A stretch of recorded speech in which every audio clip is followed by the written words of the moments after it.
Hailing frequencies open. Welcome back to Trek Retrek here on Geek the F Out. I am Captain Johnny. And I'm Ensign Kayla. I You didn't tap your chest. I did it on purpose. Wow. We're so proud of you, Johnny. Yeah. We are here to talk about Star Trek, the original series. I almost said Next Generation for some reason. Season 2, episode 21, Patterns of Force. We're not thrilled about this one. Yeah. Sorry in advance for our non-excitement about it. Yeah. But I mean, if you know the context, yeah. Yeah, let's tell them. Yes. TVGuide.com says, while searching for a former Starfleet professor, the Enterprise finds that he has created a culture patterned after World War II Germany and is about to declare war on his planet's neighbors. There's a word in there that doesn't do well with the YouTube algorithm that we are not going to use for that reason. We're going to call them, per Ensign Kayla's suggestion, we're going to call them the soupies. Like the soup, that word from Seinfeld. They're soupies. Yeah, because YouTube is weird about it, and per Hermione's quote, fear of the name increases fear of the thing itself. This is not that case. We're not afraid of the name. Well, I am afraid of the name, but it's not that we don't want to say it. It's that YouTube doesn't like it for some reason. So we're just not going to say it. We're just going to say soupies, but y'all know what we mean. So, shall we get into it? Sure. Okay. So, on the bridge of the Enterprise, they are trying to find John Gill, Earth history professor at the Academy, who Starfleet had been trying to get in contact for the last 6 months, and he is on planet Ecos. This is right? Yeah, I think so. Because they're Ecosians, I think is what it was. Yeah. This was interesting because, like, the opening shot is, like, this dude's picture on the wall, and I'm like, who the hell is this guy? Like, who's this bloke? Yes. They go on to explain it, but it's just kind of funny. Like, there's just this picture of this dude, like, on the upper wall, and it's like, what? Yeah. Which also, it's like, do they need to know what he looks like? I don't know. Anyways, when an unmanned probe with a warhead, which they are like, this is way more advanced technology than either of the planets have, starts coming towards them, so they fire at it and destroy it. And Kirk is thinking that maybe they got help from someone, which is very like an episode we just covered with the Klingons helping advance technology. So Kirk and Spock put on casual clothes, and they get transponders put in them so that they'll know where they are if they need to beam them up. And I was like, why have they never done this before? Yeah, right. So they beam down to Ecos and realize that the planet is now ruled by a copycat soupy regime, and they have rounded up the Zeons, and whose Fuhrer is none other than John Gill himself. And they steal uniforms from a couple guys and are about to see the Fuhrer when one of the majors stops them and asks Spock to remove his helmet, which we're like, well, fuck. That's not going to end well. Nope. So obviously they take them into custody. They're in a cell, and they're now being whipped, which Kirk has marks all over him, which they did a really shitty job with those. I was going to say, they looked like, it literally looked like someone just took lipstick and was like, here's a line here, here's a line here. Yeah, it was like pinkish red. It wasn't really red. And Spock is completely fine. He doesn't even have any marks on him. No, there was some green. They were green on his shoulder. Maybe I couldn't see. Maybe. Okay. Well, that makes more I did sense notice now. there was some green on his He shoulder. also wasn't reacting when he was getting whipped. No, he was completely stone-faced. Kirk was obviously displaying visible effort to not react, but Spock just wasn't. Yeah, yeah. And then we have who we find out later is Enoch. Is that his name? Uh, I think I find it later. Isaac. No. It says they wounds still open. They find themselves in prison next to. Not yet. The soupy guy. Oh, Enig. Yeah. So he comes in and he pretty much says like, "Oh, let them sit in their pain in their cell." And so while they're in there, Kirk is so shocked about John and says he was like one of the kindest men he'd ever met, when in their adjacent cellmate, who's Isaac. There you go. Yeah. But not spelled like Isaac. It's like Isak. Like not normal, how you normally spell it. Notices they're not Zeons, and he explains that Zeons have been essentially scapegoated. And the war hasn't been there in generations, and apparently the Zeons came there thinking that they were civilizing the Ecosians.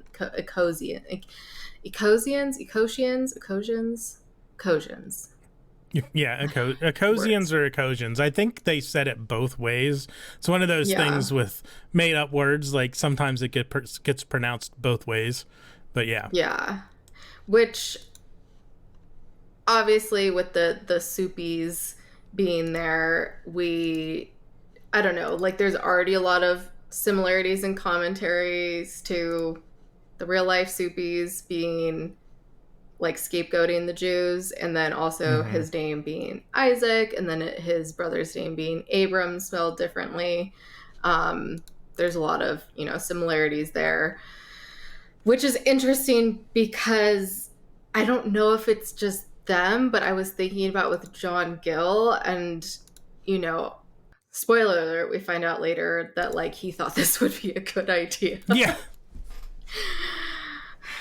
I swear to God. But I was like, is it like, do all of these people have these kind of names? And like, I don't know. It's just interesting to think about. Anyways, so he says. Yeah. So this is something that I saw, but didn't put into the memory alpha trivia because I already had some pretty long stuff. But like Enig's name is an inside joke. It's Gene, like Gene Roddenberry backwards. The name Zeon is a take on Zion. Yes. While Abram corresponds to Abraham. I guess there's a Davod. I don't remember hearing that name, but Davod to David, Isaac to Isaac. Daris reversed is almost Sarah. Like, so they knew what they were doing. Yeah, they knew what they were doing. So Isaac says that the viciousness really started a few years ago when the Soupies started, and that happens to coincide when John Gill came there. And they've that they've taken the Xeon technology, but the Xeons are peaceful people, and he's worried that they'll go down without a fight, that the Ecosians have taken their technology. And so Kirk has an idea to get their transponders out from their arms and use it with the light on the wall to create a laser to open the cell, which I was just like, sure. Okay. Sure, Dan. And it was pretty funny though, seeing Spock awkwardly trying to use Kirk to get up onto the light. Like there was some good humor in that, I will say. Yeah. This was the most Shatner delivery that we've seen evidence of in actual episodes, because he was kind of doing that during this. It was, in part to show that he's out of breath. Straining. But straining, essentially. So, but still funny. So they take out a guard and free their cellmate since he can help them find the lab, aka Isaac. They go to the lab and find their communicators, which have been disassembled. Meanwhile, Isaac is still trying to ask to find out who they are, and they're just like completely ignoring him. And one of the guards comes in and they knock him out. Spock puts on his uniform and they carry Isaac out on a stretcher, which I thought was funny. And they go down into the sewers, which I thought was the sewers, but like wasn't the sewers, and pretty much go into an underground hideout. And Isaac's brother Abram finds them, and he explains, and Isaac explains that Kirk and Spock are their friends. And unfortunately, Abram tells Isaac that Uletta is dead.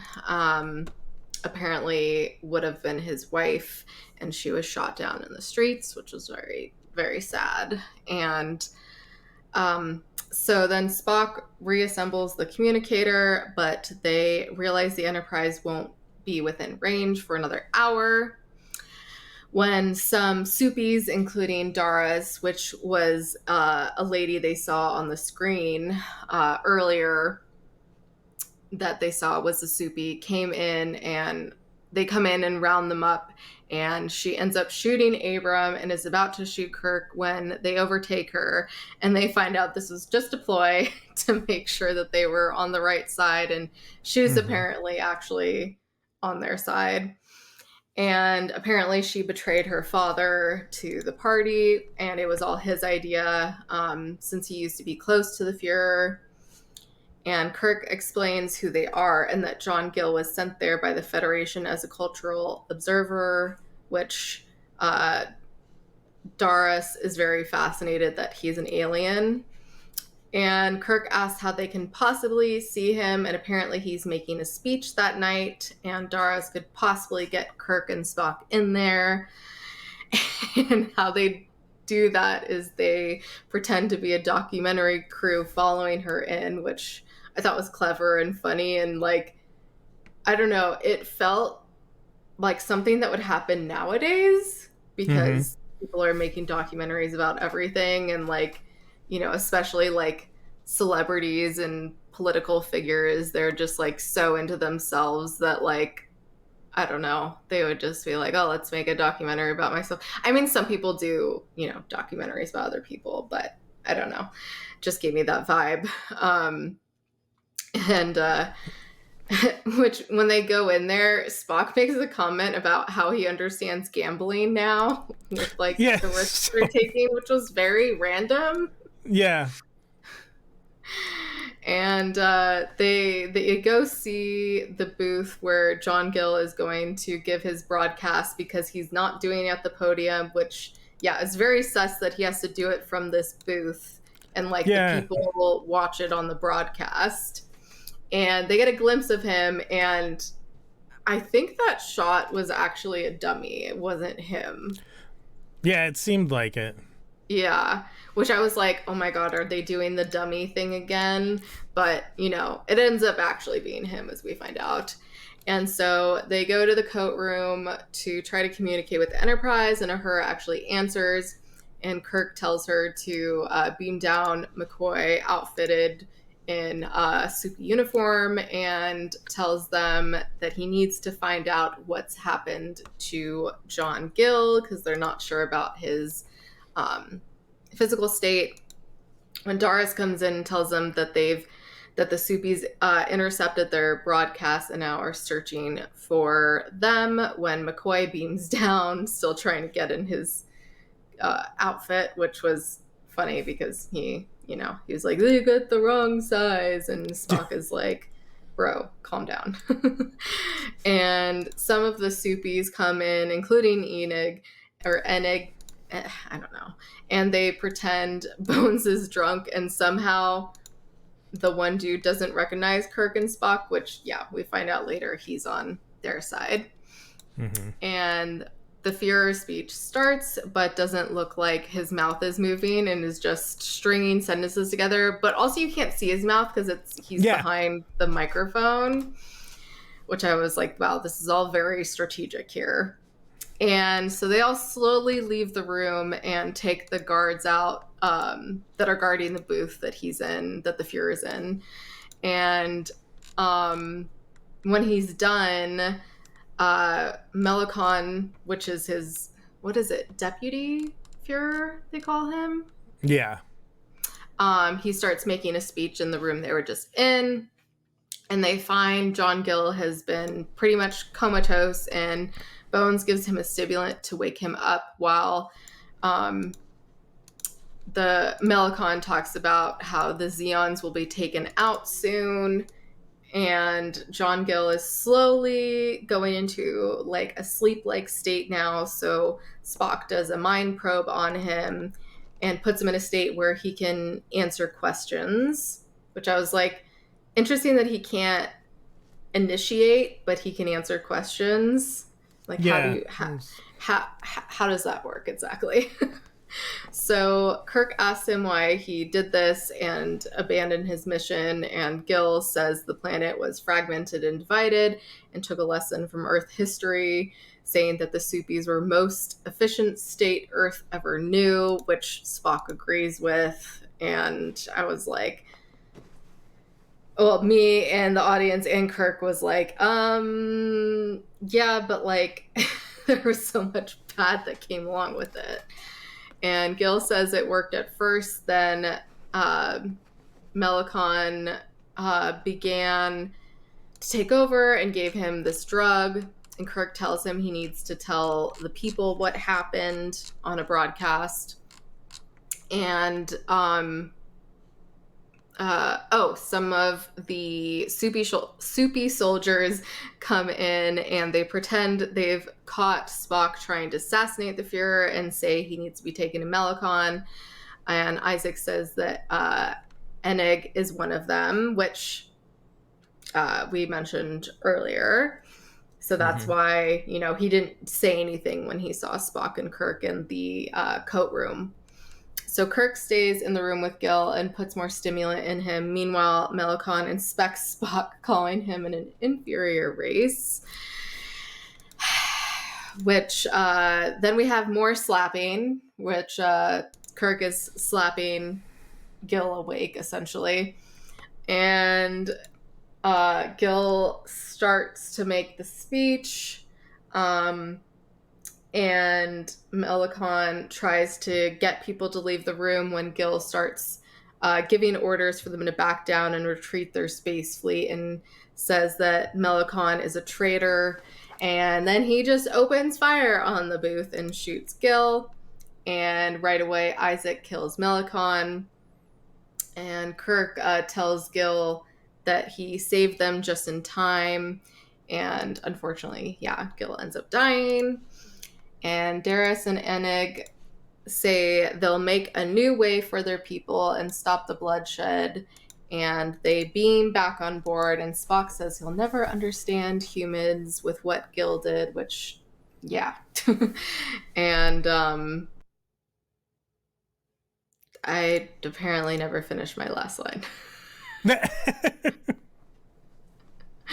Oh, I think I just said, like, Spock and Bones, like, kind of not banter with each other, but they kind of like make jokes at each other. Yeah. And that was it. Yeah, because Kirk's like, we just stopped the Civil War. We don't need to start another one. Something like that. Okay, well, I was saving that line for lines and moments, but... Sorry. Thanks, Johnny. Well, we'll start... no, we're going to... I don't know. Yeah, obviously, this isn't just a commentary on World War II. It is literally like doing it again, but with like planets being involved, and I don't know, like I just like I'm right there with Kirk where I'm just like, how would you even think this is a good idea? Like, clearly someone's gonna, run away with the idea and make it into something shitty just like it was before. Like, not just something shitty, something fucking horrible. So, yeah, it just seems very far out there, and it seems like maybe they had another idea for this episode and want to include like Soupies somehow as the bad guys, which, you know, has been done in many, many things since then. But I don't know. It just seems it's a weird concept, and it just seemed like a little unnecessary.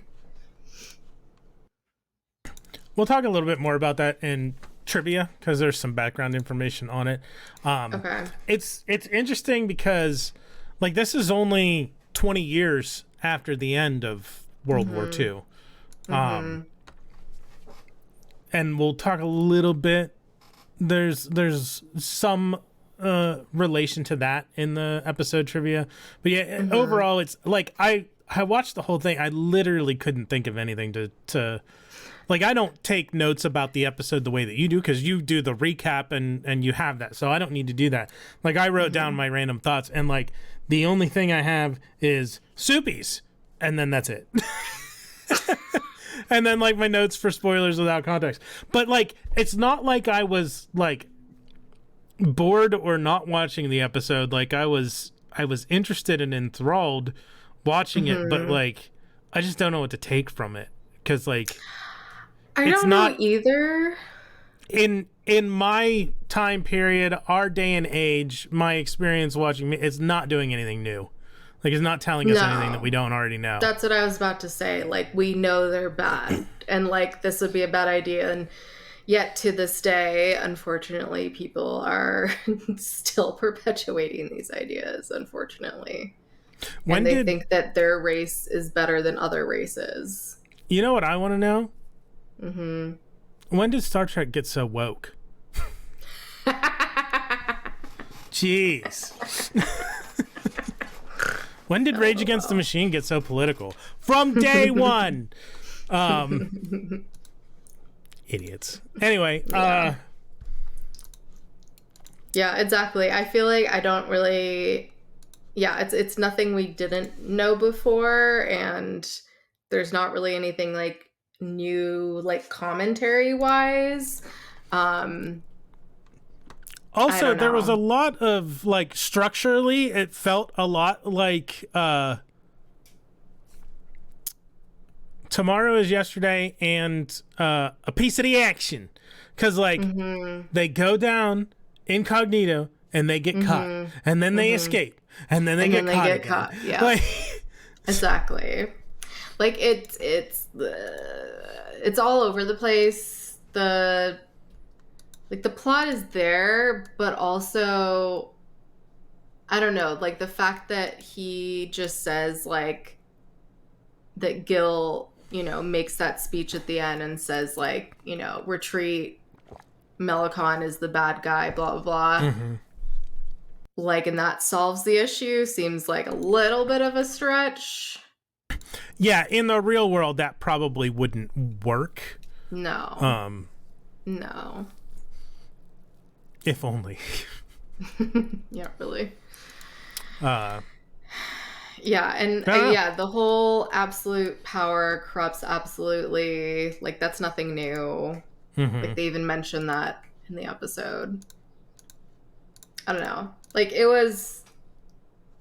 is what it is. And, you know, it seemed like kind of a weird excuse to, like, have a commentary about that. I don't know, like I feel like it could have been done in a different way where it was another like going back in time kind of thing, but this wasn't. This was like a copycat world, which yeah. Which also, I'm like, in this copycat world, wouldn't they still make some changes to make it their own thing? Like, why do they have to use the same symbols? Well, because I think Gil is the one who... Because Gil is the observer from Earth. And he's the one who somehow rose to power and instituted everything. So he just modeled it part and parcel off of World War II Germany. Yeah, but, like, he didn't need to use the same symbols either. No, he didn't. But maybe some of that is maybe a... for the audience to know. Yeah, and like one of the things, I didn't put it in the episode trivia, but like a lot of the uniforms and what were from like Paramount's general costume department for movies and things. Like they'd been soupy uniforms that had been used in other productions, so they didn't have to come up with their own stuff. They just used what was there. Yeah. I don't know. Yeah. That's it. Yeah. So favorite lines and moments. You don't think you would? Oh, no, it wasn't anything. Oh. I mean, the very unfortunate line of Spock telling Kirk, you would make a very convincing soupy. Which I was like, he's not wrong in terms of how they looked. But at the same time, I was like, that's not really nice to tell your friend. Yeah.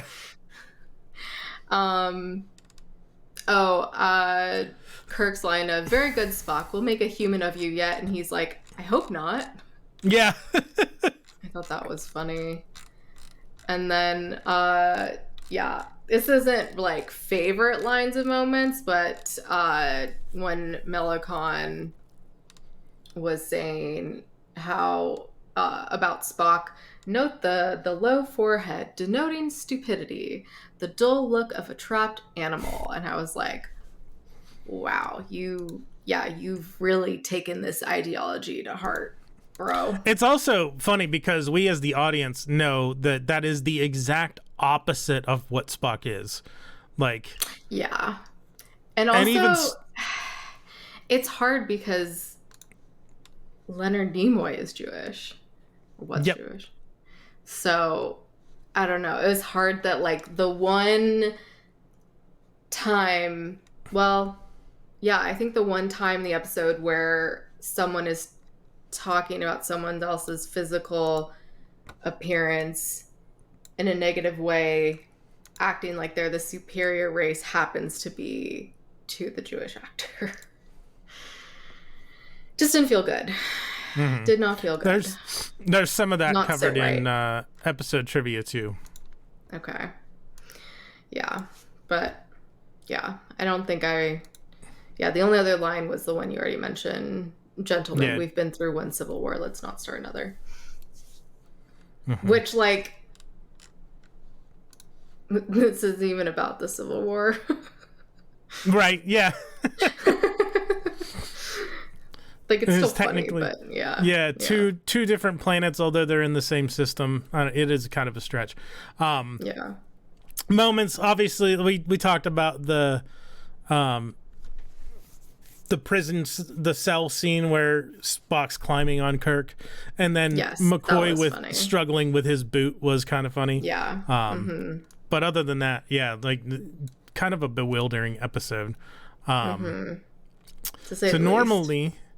That would take us to that's what they said, but there are none for this episode. Nope.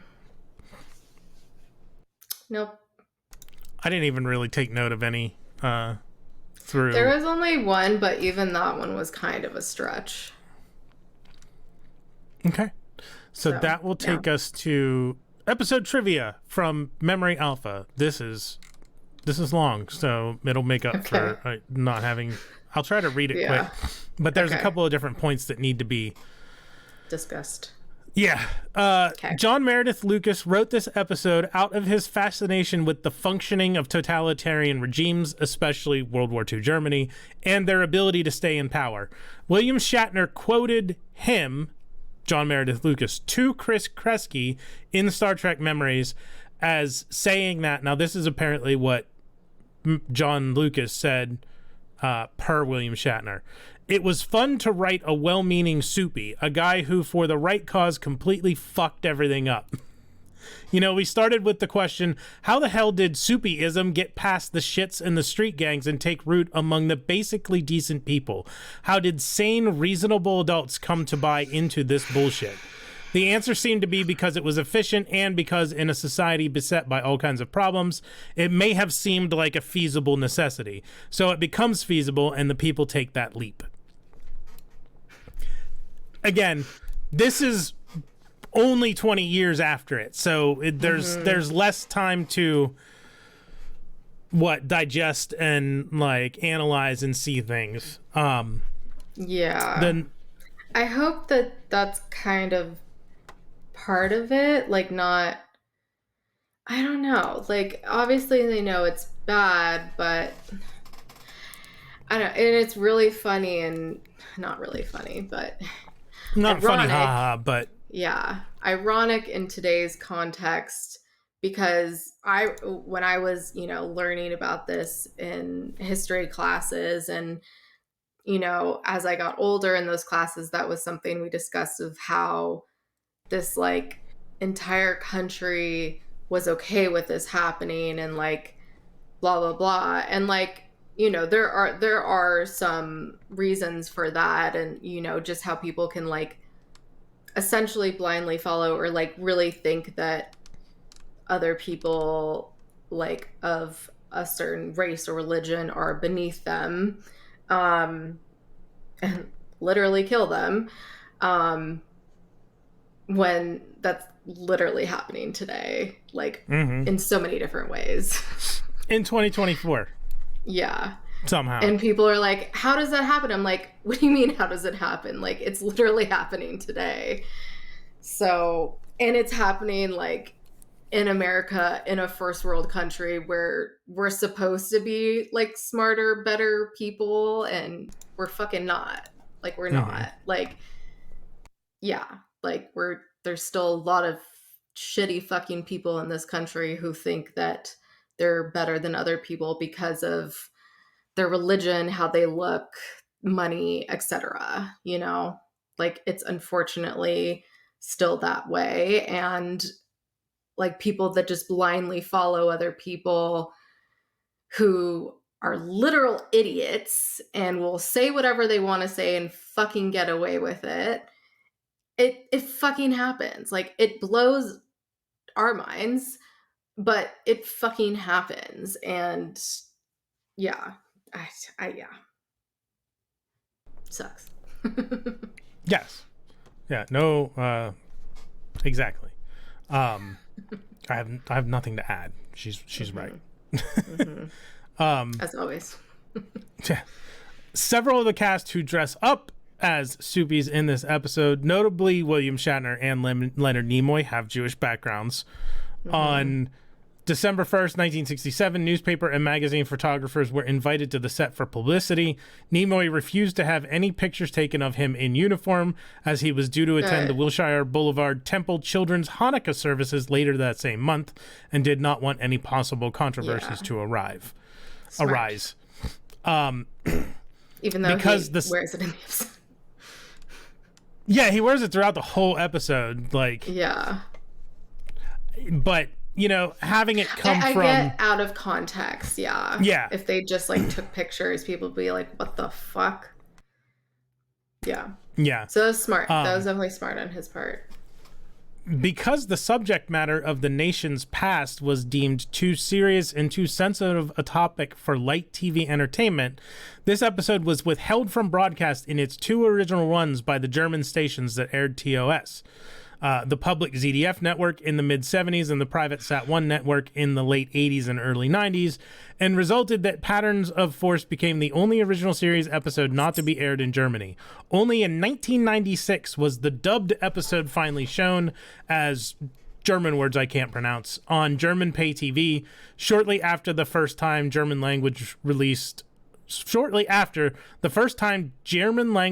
of on VHS the year previously, and included on all subsequent DVD Blu-ray disc season sets.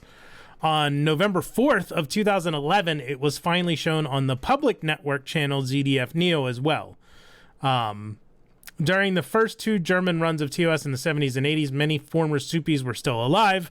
During the third run in the 90s, the former East Germany experienced a wave of neo-Soupy violence after the fall of the Berlin Wall. It reminds me sort of the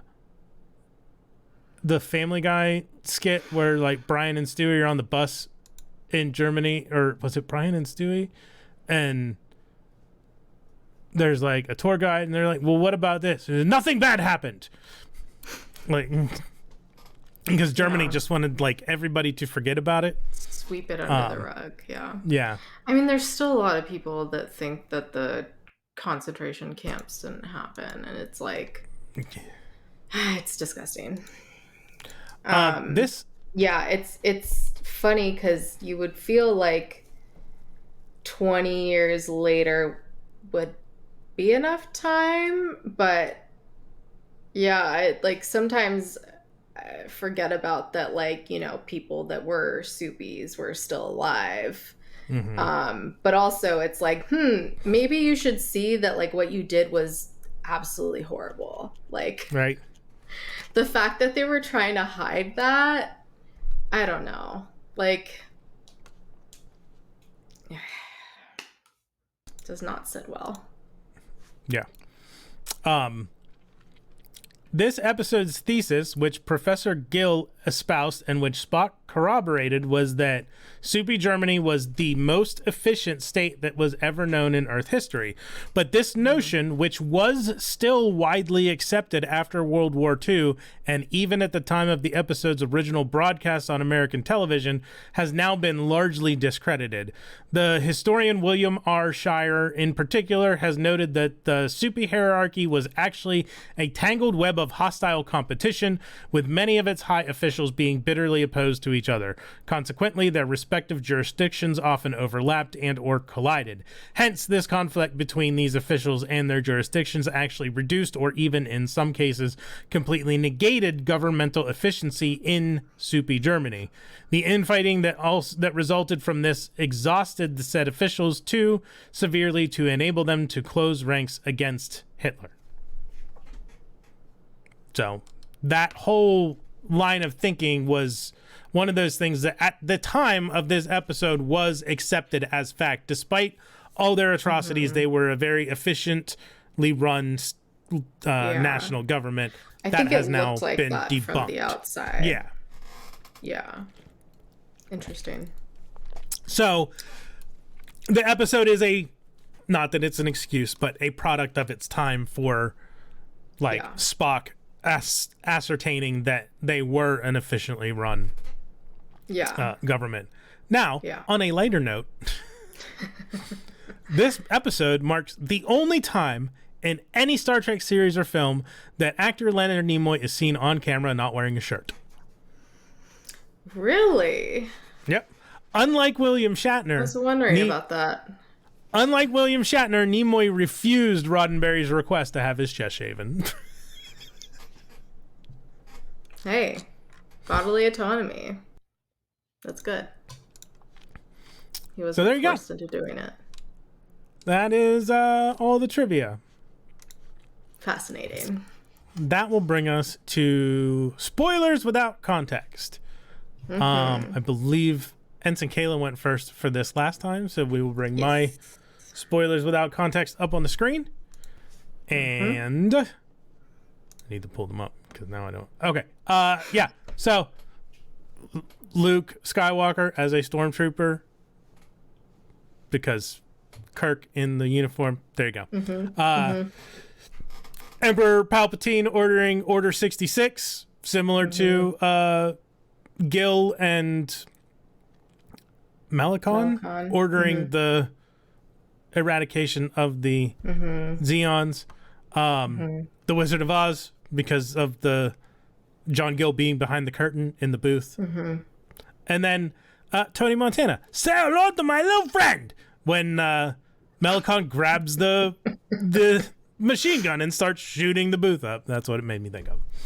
It was really difficult to come up with memes for this one that we felt like we could show. Yes, exactly. Very good. And thank you. And then we will bring Ensign Kayla's up on the screen.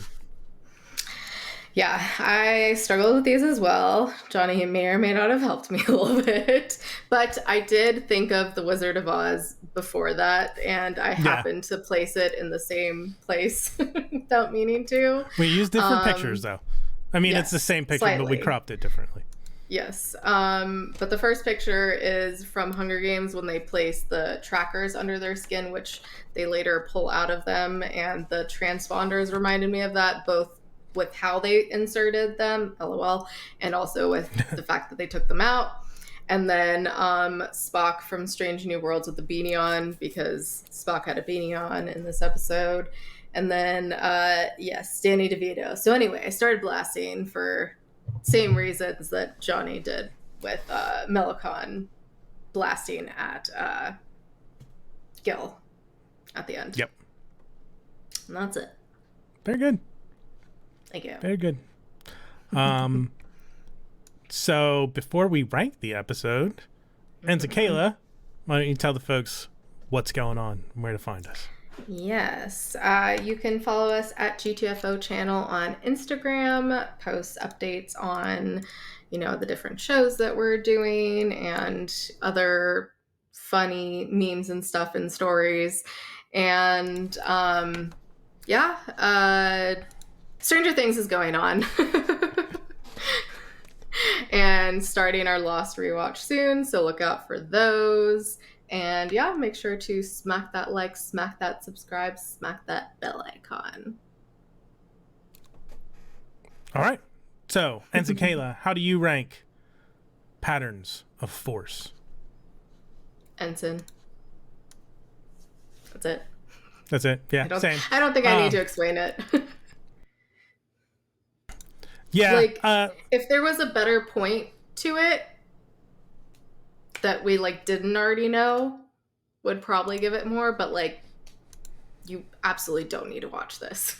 Yeah, it's interesting because like I said, when I was watching it, I was zeroed in and focused on it the whole time and I was fascinated. But literally, that's my sheet of notes. Just have my spoilers without context and soupies. Question mark. I couldn't think of a single thing that I wanted to write down for the rest of the episode. So yep. Yeah, it's weird. Ensign. Yeah. I mean, Ensign. You can skip it. You can watch it if you want to, but I don't think anybody needs to. Yeah. Exactly. So that will bring us to our next episode, By Any Other Name. IMDb.com says galactic alien scouts capture the Enterprise for a return voyage and a prelude to invasion. Kirk's one advantage, they're not used to their adopted human form. Dun, dun, dun. Dun! Sounds interesting. Could be interesting. We'll see. It does. Next time. It does. Alrighty. Well, until then, peace and long life. Live long and prosper. Bye.